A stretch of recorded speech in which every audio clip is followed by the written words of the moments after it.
যাতে মই সেই ফুলখিনি শুধৰাই আগলৈ দিবলগীয়া ভিডিঅ'বোৰ ভাল কৰিব পাৰোঁ। চ' তেনেহ'লে ব'লক আজি আমাৰ ভিডিঅ'টো আৰম্ভ কৰোঁ। চ' আমি এতিয়া যাবলৈ ওলালোঁ। ক'ত যাওঁ, কি কৰোঁ দেখুৱাবলৈ চেষ্টা কৰিম। চ' তেনেহ'লে ভিডিঅ'টো চাই থাকক। চ' আমি এতিয়া গৈ আছোঁ। আমি 4জন ওলাইছোঁ, মোৰ হাজবেণ্ড আৰু মই আৰু আমাৰ লগত 2জন ওচৰৰে, এজন দাদা আৰু এজন বাইদেউ। চ' তেনেহ'লে আপোনালোক চাই থাকক।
মিঠাই টপলা, চুঙা পাপৰ, তাৰপিছত বুটবাজি আৰু কি যে আছে আৰু বহুত কিবা কিবি আছে। চ' আমি এতিয়া গৈ আছোঁ। হ'ল আমাৰ পূজা চোৱা।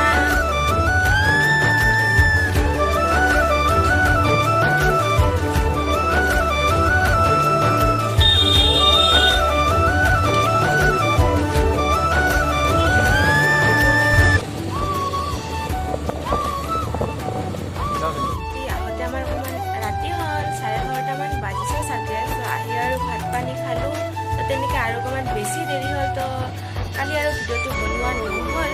চ' তেনেহ'লে ভিডিঅ'টো চাই কেনে পালে, যদি আপোনালোকে ভাল পালে তেনেহ'লে প্লিজ ভিডিঅ'টো লাইক কৰিব, কমেণ্ট কৰিব আৰু শ্বেয়াৰ কৰিব, আৰু চেনেলটো প্লিজ ছাবস্ক্ৰাইব কৰিব আৰু লগত থকা বেলটো প্লিজ বজাই দিব। ত' তেনেহ'লে আজিলৈ এইখিনিয়ে আছিল। ত' বাই বাই।